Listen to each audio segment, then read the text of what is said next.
Who's Glenn? Who's Carla? Real quick. Glenn is a inner city child born in the city of Chicago. I'm the oldest of 4 children. My father left when I was 2 years old, so I was raised by my mother and my grandmother. My grandmother was the person who introduced me to Christ at a young age. I always tell people I was a drug baby, and they said, "What drugs were you on?" I said, "No, I was drugged to church every Sunday." So my grandmother was the one who introduced me to Christ. She was my original Bible teacher, my original Sunday school teacher, and I grew up in the inner city of Chicago. Carla, I am the fifth child, the baby of 5 girls. I am a mother of 2. My son is 26 and my daughter is going on 30. I'm extremely proud of them. And I homeschool, parent, did the whole nine. I'm proud of what they have become. I'm a wife, Glenn, and we've been married for 28 years. I'm a teacher. I love to teach and I love to help people. I love God. I can't leave that out a lot. My grandmother, she emulated Christ to me at a very young age. I was baptized in 1979. Strayed away from my faith in my early 20s. Came back to Christ in my mid-20s. Built a astounding relationship with him since 2000. And I've been very close to him by the hip ever since. Well, my career journey started right after high school. I started working for the Social Security Administration. I actually took the civil service exam as a junior in high school.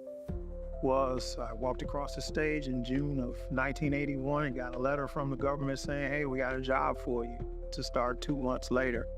I worked for the government about a year and a half, and then the money just wasn't making ends meet. I was newly married right out of high school and had a son. So I wanted to make extra money part-time and went to the military recruiting station, wanted to join the National Guard. They said I scored so high on the ASVAB test that I should just go in active duty, and so I went into the military.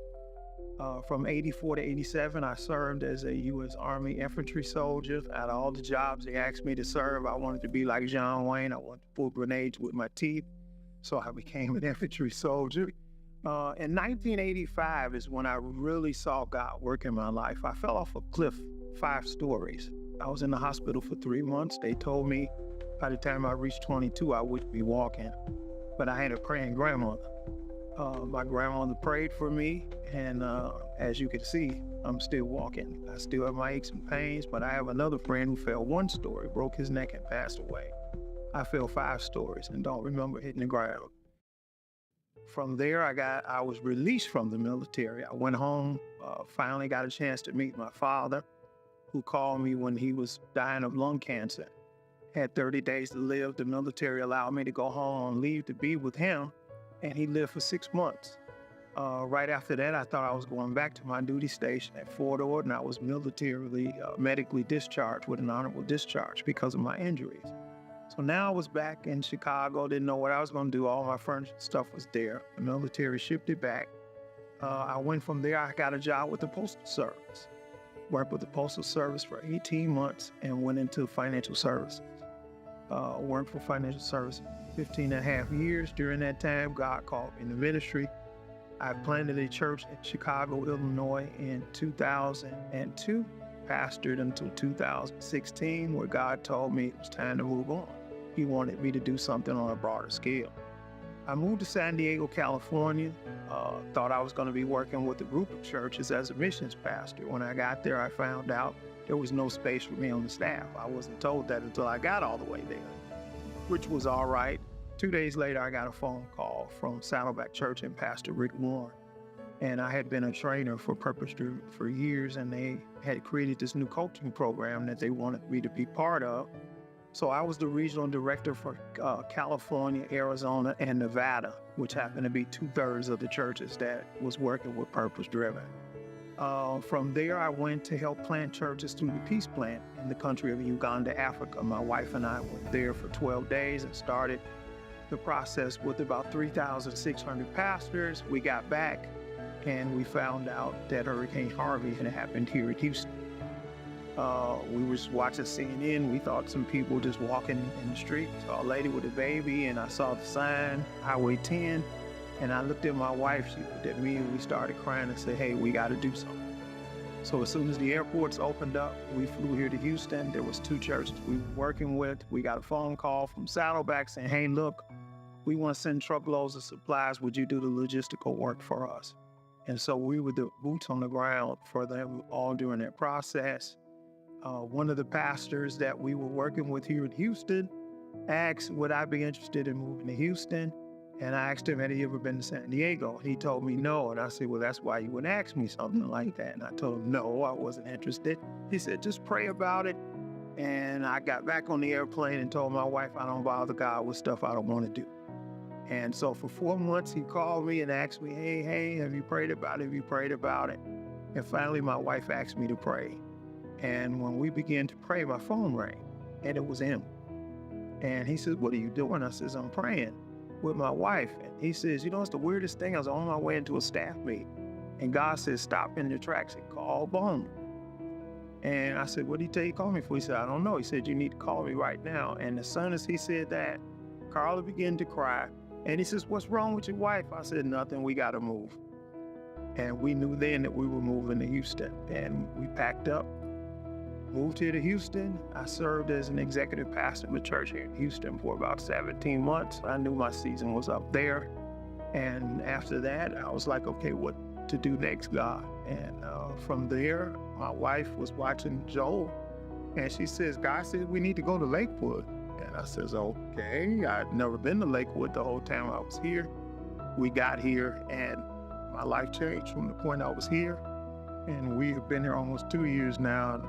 We know, I told her, I said, it's a funny thing. I think God took us all the way around to get us here. And so that's my road for my journey right now. I have been praying and asking God, for about 10 months, the past 10 months, God, what is it I'm supposed to do? I'm 60 years old now. What am I supposed to do? I didn't see church planning at 60, and I'm like, okay, I still consult, talk with churches now and today, but I'm like, okay, what am I supposed to do? And at the same time I'm praying this prayer, our savings account is getting smaller and smaller because we're paying bills and stuff is being taken out, nothing's being put in. So I'm like, okay, God, what is it that you want me to do? And so in Katy, where we live, they were building the 7-Eleven. I watched the 7-Eleven being built from the first time they brought the bricks in, and we were trying to guess what is it, because they put up a new retail store, but we didn't know what it was. And then finally they put up the 7-Eleven. And I said, wow, honey, this is going to be a 7-Eleven. So she says, okay, 7-Eleven, what are you going to do? And I'm like, I don't know. So one day I'm driving by the 7-Eleven, and God says, I want you to go in there and get a job in there. Well, nothing's below me for what God says. And I says, okay, what do you want me to do? He says, I want you to go in there and apply for a job at the 7-Eleven. Now, I have been going in the 7-Eleven for about 4 months. So I know the manager, the assistant manager, everybody works in the store, because I have that just type of mannerisms that I try to, everybody I meet, I want to try to get to know them. And so when I walked in the store and I says, hey, you guys hired? They said, yeah. And they said, why are you asking? I said, well, I want to apply for a job. They said, you kidding? I said, no, I'm not kidding. I said, I want to apply for a job. And they said, well, we have a position available. Would you like the evening shift or the night shift? The night shift is from 10 at night to 7 in the morning. I said, I'll take the night shift from 10 o'clock to 7 in the morning. They said, you sure? I said, yeah. Will you be working by yourself? I said, okay, I'll work by myself. And I took the position and then came home and told my wife what I did. And the first thing she says, you're kidding. No, you didn't. I said, yes, I did. I said, tomorrow I have to go up for the training. You'll see tomorrow. So I went to training the next day. I came home, I had my shirt. And she knew for a fact then that I had signed up because I got the 7-Eleven shirt. I said, they didn't have my name badge ready yet. I said, but I go tomorrow and I pick up my name badge. And so I got it in my pocket. Until the next day, and that was my name badge. So when I put the name badge on the shirt, she says, you have got to be kidding.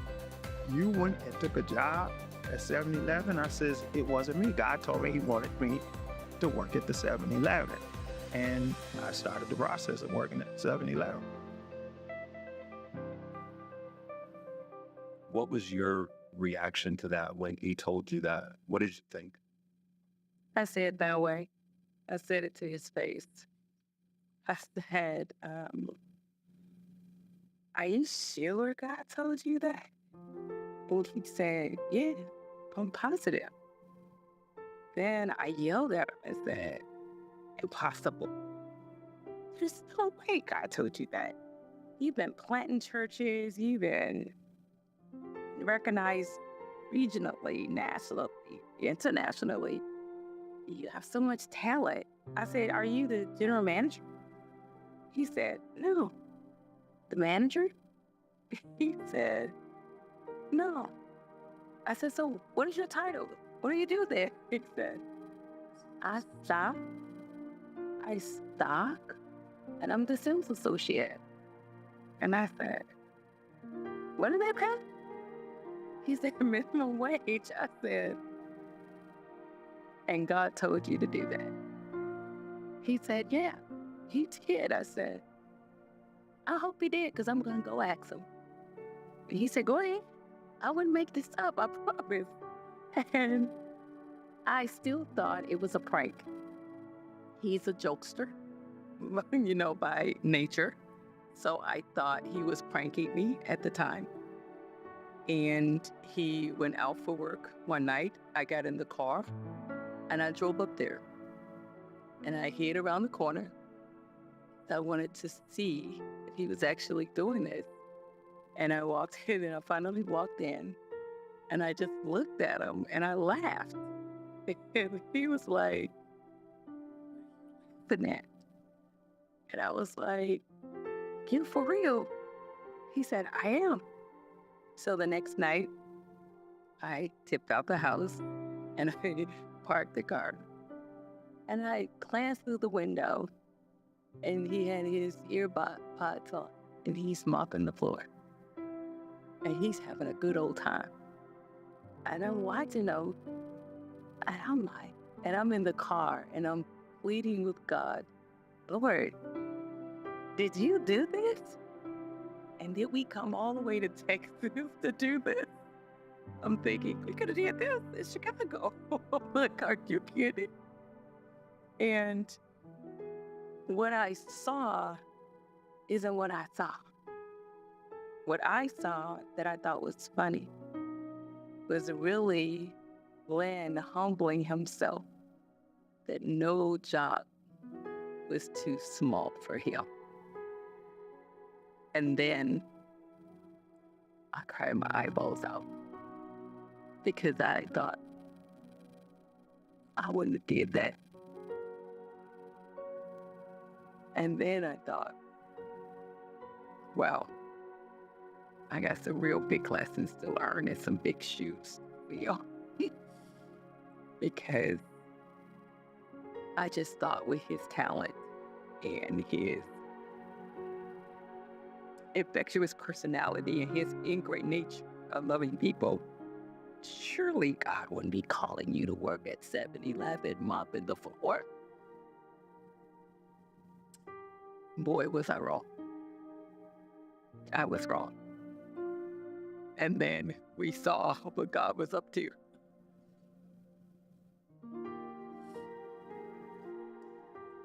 We saw what God was up to later on. You have a saying? Yeah, I've had a saying that I've had for years now. And the saying basically says, if service is below you, then leadership is above you. Most people want leadership and don't understand. That's why the Bible says the greatest among you will be servants. And so to me, it's always been, I always tell people, the scriptures tell us to become all things to all people for the chance to save some. And so I knew that God was sending me there beyond the fact of 7-Eleven. The good part about it was I worked a 10 to 7 shift, so I didn't have to sell alcohol. I didn't have to sell lottery tickets. So basically, I saw people as they were ending their day and beginning their day. I had my best time with God at night, 1 to 2 to 3 o'clock in the mornings, where I met all the police officers, all the state troopers, all those people we allowed to come in to get free coffee. I had an opportunity to talk and pray with them, to see some of the things that they were going through. I'll never forget, one day I was there and there was a gentleman came in and he wanted to buy a whole roll of Skull. Well, I don't know anything about dip. And I told him, man, I don't know nothing about dip tobacco. You got to point and show me where it is. And he says, the mint ones, the green can. And he pointed up and I grabbed one and he said, no, I want the whole roll. Well, I don't know what it is. And I reached up, he said, yes, that old one is wrapped up. It's 5 cans. And so I put him down there and I would always joke with people and I say, hey man, you don't look 18. I need to see your ID. And he would pull his ID out and we began to talk. And he said, man, I said, man, what do you need that for? And he said, you know, it's a bad habit. You know, I started this when I was in the Navy. And I swore to myself, when it gets to $5 a can, I'm going to stop doing it. Then it got to $5 a can and I stopped doing it. And he said, man, I just picked this bad habit up about 4 months ago. I said, well, why don't you pick it back up? He said, man, I lost my wife. And right then, the Spirit had me basically put my hand over his hand as he had that skull. And I said, man, that is not what God wants you to do in this time. He don't want you to pick up bad habits to do that. I said, you can find the hope you need in Christ. And I began to pray for him. And as I prayed for him, he pushed the skull cans back to me at the end. And there was a line behind me of people. And I just felt at that time, so God, I don't want to get in trouble. It's being recorded and everything, but I just felt compelled to pray for this man. And when he pushed the cans back and said, man, that's all right, I don't need it. He says, you work here every night? I said, sir, I'm here 5 days a week. He said, I want to make sure I come back at night so we can continue that conversation. So as soon as he walked out the door, the line behind him, I said to him, I'm so sorry that I held you all up. I said, but I was really helping him. He's going through a tough time. He lost his wife. There was a little old lady behind him. She said, honey, you don't have to apologize to me. I need some of that you gave him. And so I began to pray for her and the man behind her. And so it became a prayer corner. And I'll just never forget, I called my daughter and told her to bring my granddaughter up there. I said, bring my granddaughter, because my son and my daughter couldn't believe it. I said, Pawpaw wants to buy her a Slurpee. And so she says, what? I said, Pawpaw wants to buy her a Slurpee. Bring her up to 7-Eleven. I'm going to buy her a Slurpee. And so she came up, my granddaughter came up. I got her a Slurpee. She sat at one of the little tables there. She was drinking the Slurpee. Oh, Pawpaw, this is just so good. And so my daughter took her out to go to Chick-fil-A, which is next door. And when they came back, she pulled the door open. There was a gentleman pushing the door open. And he said to my daughter, he says, are you about to go in this store? She said, yeah. She says, behind the counter is going to change your life. And she says, what guy behind the counter? It's that guy right there. She says, that's my dad. Well, you need to go in there. I come in here every day because that guy changes my life. Every time I come, the way he talks to me.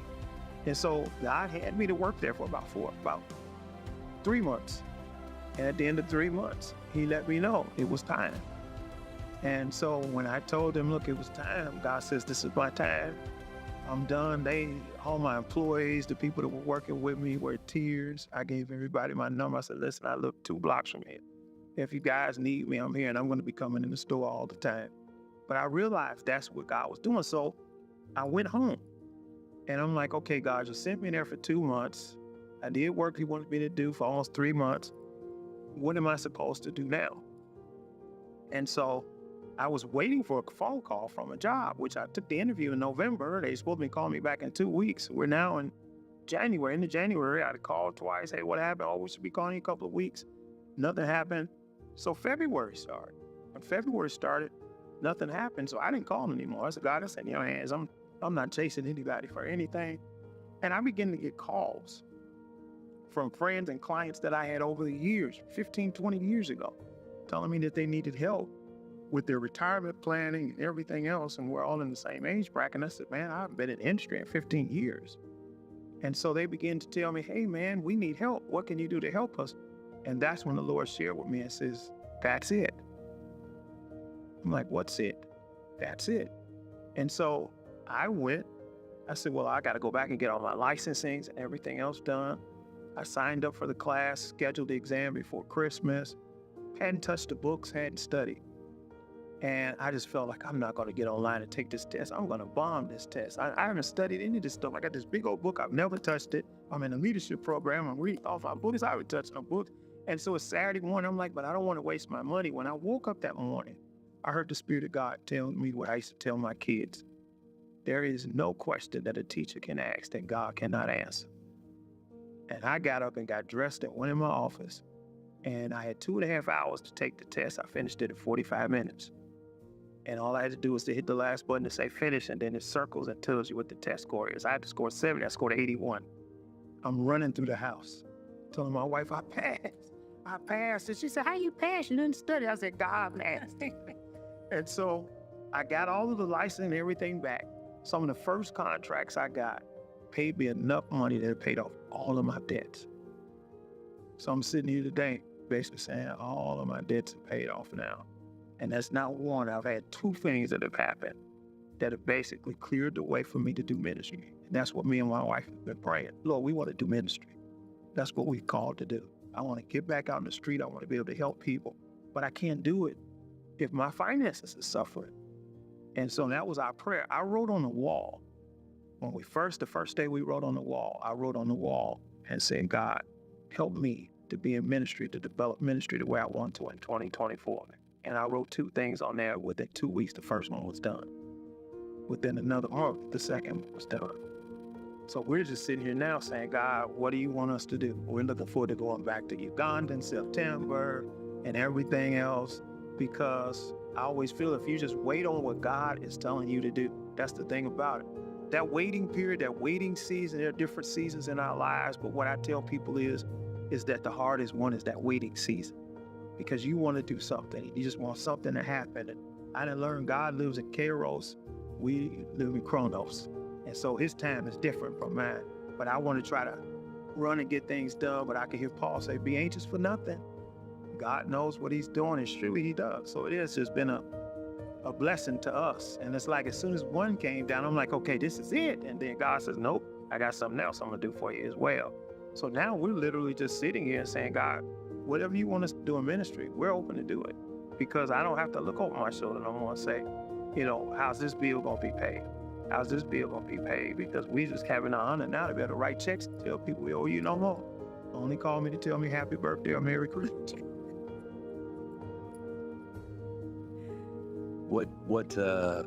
Carla, what do you feel like you gotten out of this? What's something that I think the mission is? What has it taught y'all? It taught me to be patient and wait on God. It also taught me to stop trying to do everything. Let God be God and let him do his part, and just wait and be patient with him. And everything is you're not going to understand it. And I'm one of those analytical, I need to know, I'm going to put everything in order, I'm detail-oriented. So when I don't know something, it's just, I start sweating. And this taught me to just trust him, even when I don't understand.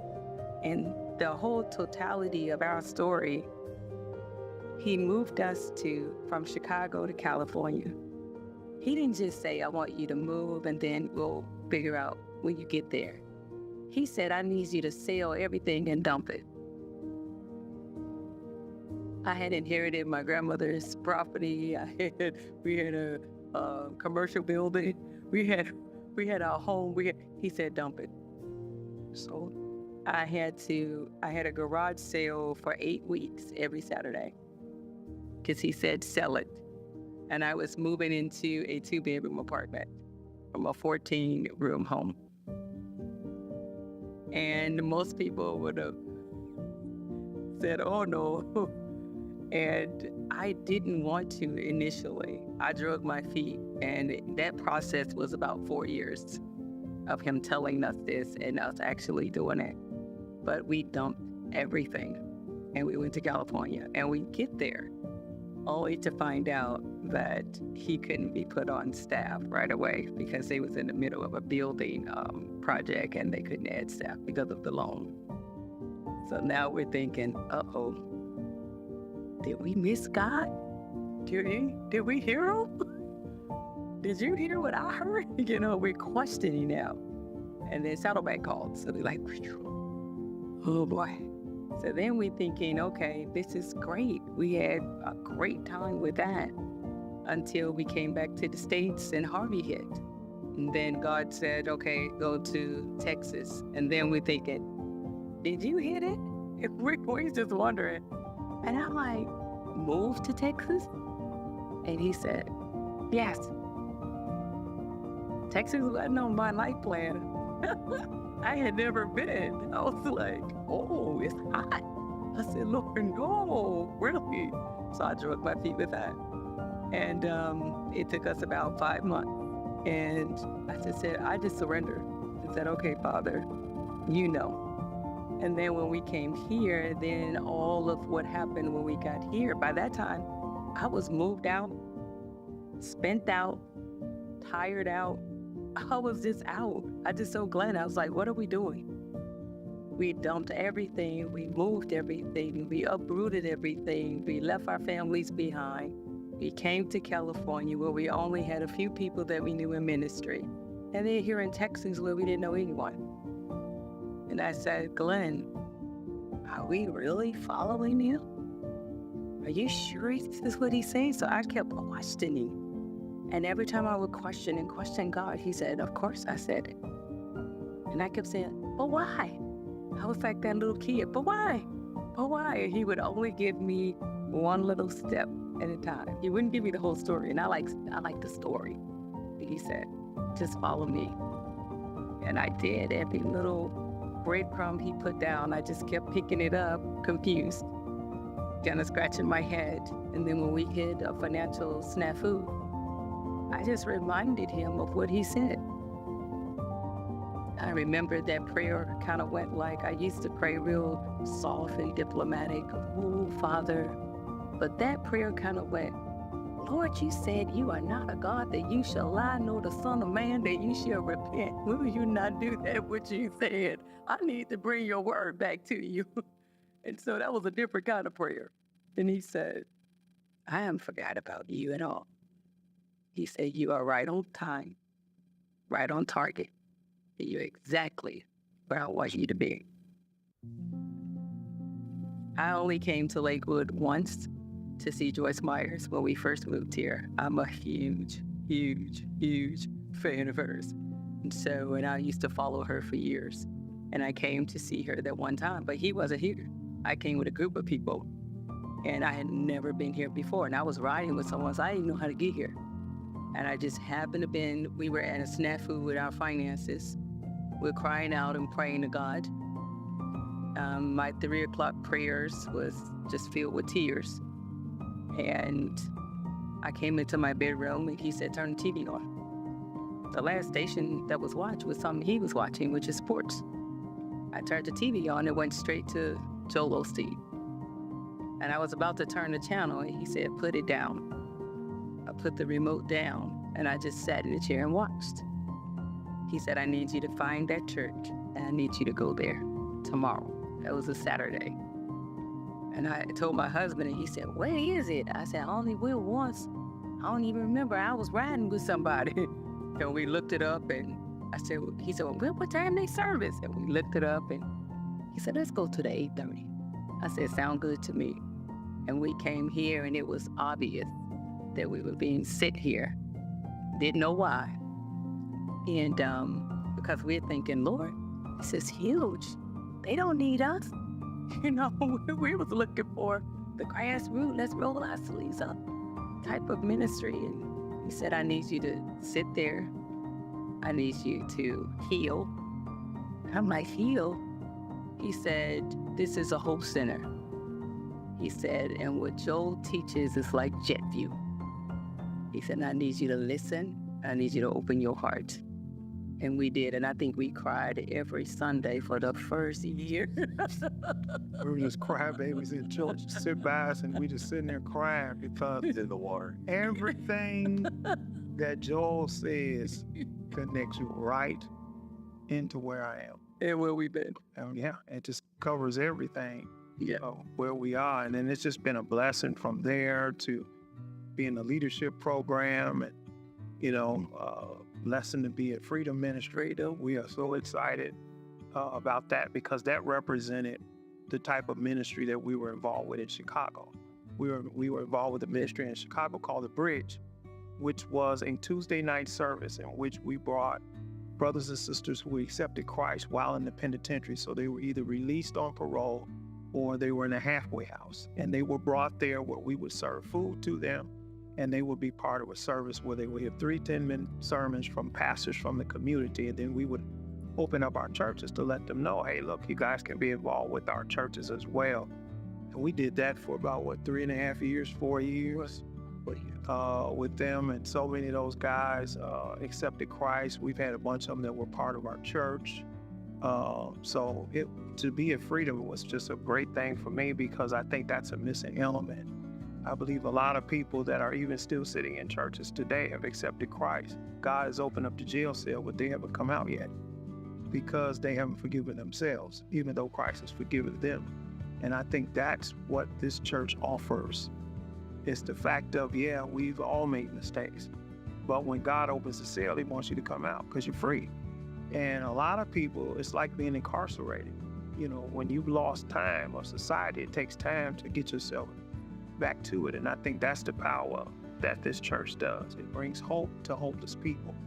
And from me coming from a place where hopelessness was rampant, you look at my life, I should have been a statistic. I should have either been in the penitentiary or dead. Because most people in Chicago, 66% of the children that I used to pastor didn't have a father. So I became a father to a lot of those children, where I ended up being at their schools to pick up their report cards and at their graduations and proms and pre-K graduations, because there was no representation of a male figure. So I knew when it was report card Sunday, I was going to be after church for an hour or two, because every kid wanted to bring their report card to sit down with pastor to show them how they were doing in school. And so I know how important that is, because I didn't have a father, but my mother was smart enough to put the right men around me that taught me how to be a man. Not just a man, but the right man who could teach me the things that I needed to do to help me become a man. So I didn't go the routes that so many of my friends did. So many of my friends died before I was 15. I got friends that's in the penitentiary still today. So I know the importance of what it is to be in the right environments and the right situations. So to us, Lakewood is just a oasis of love. It's truly an oasis of love, that when you come here, no matter what your situation is, everybody can use some hope. Because what I've learned in my whole life is that everybody smiling is not happy. People have learned how to wear a mask to cover what's going on with them. And the only person that can reach a person like that is God. So that's where we are with that. When we met Pastor Bowman, it was, we looked at each other. Pastor Bowman, we are just so excited about being able to reach people who many people may feel they can't be reached. Reach people who feel that their sins cannot be forgiven. People who feel,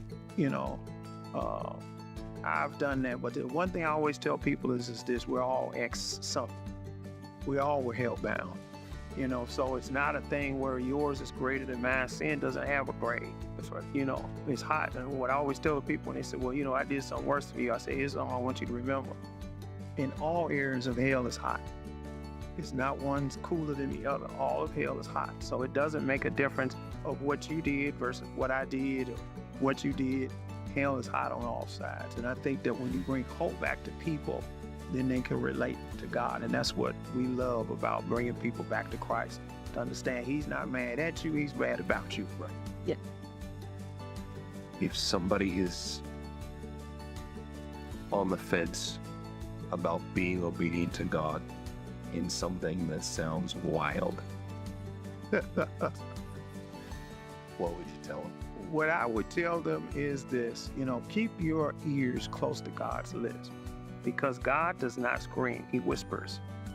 One of the things I've learned years ago, I've got tons of little pads all around my house, because I've realized that when God says stuff, some things I need to write down because he doesn't repeat some things. But if, the songwriter says, at the cross is where I first saw the light. That's the closeness of it. But we have to learn how to walk with Christ and to walk with God and to understand that the truth of Jeremiah 29:11, that he does have plans for us.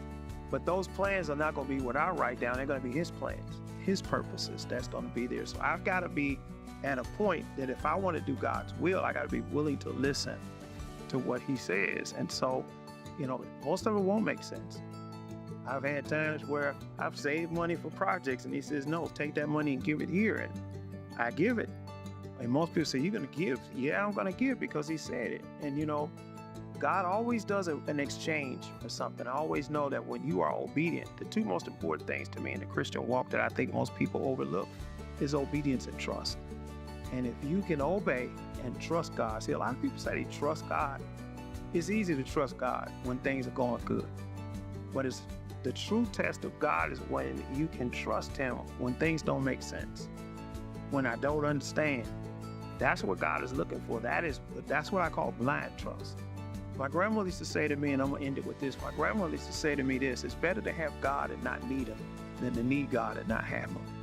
And so walking with God like this has just been the way I've done it for 20, 30 years, that God has never failed me. When we sing the song, he won't fail me now, he won't. And so I've been down to what we call the midnight hour. And he always comes through every time. He has never let me down. And so even if it feels uncomfortable, you may see me swerve, I'm trusting because he's never let me down. His track record has been whatever he told me to do. When I did it, it came out exactly the way he says. So my thing would be for everybody, be anxious for nothing. Trust God, because truly what he says he will do. There are 7,000 promises in the Bible. For every problem you find, line it up with a promise, and you can walk through whatever you're going through.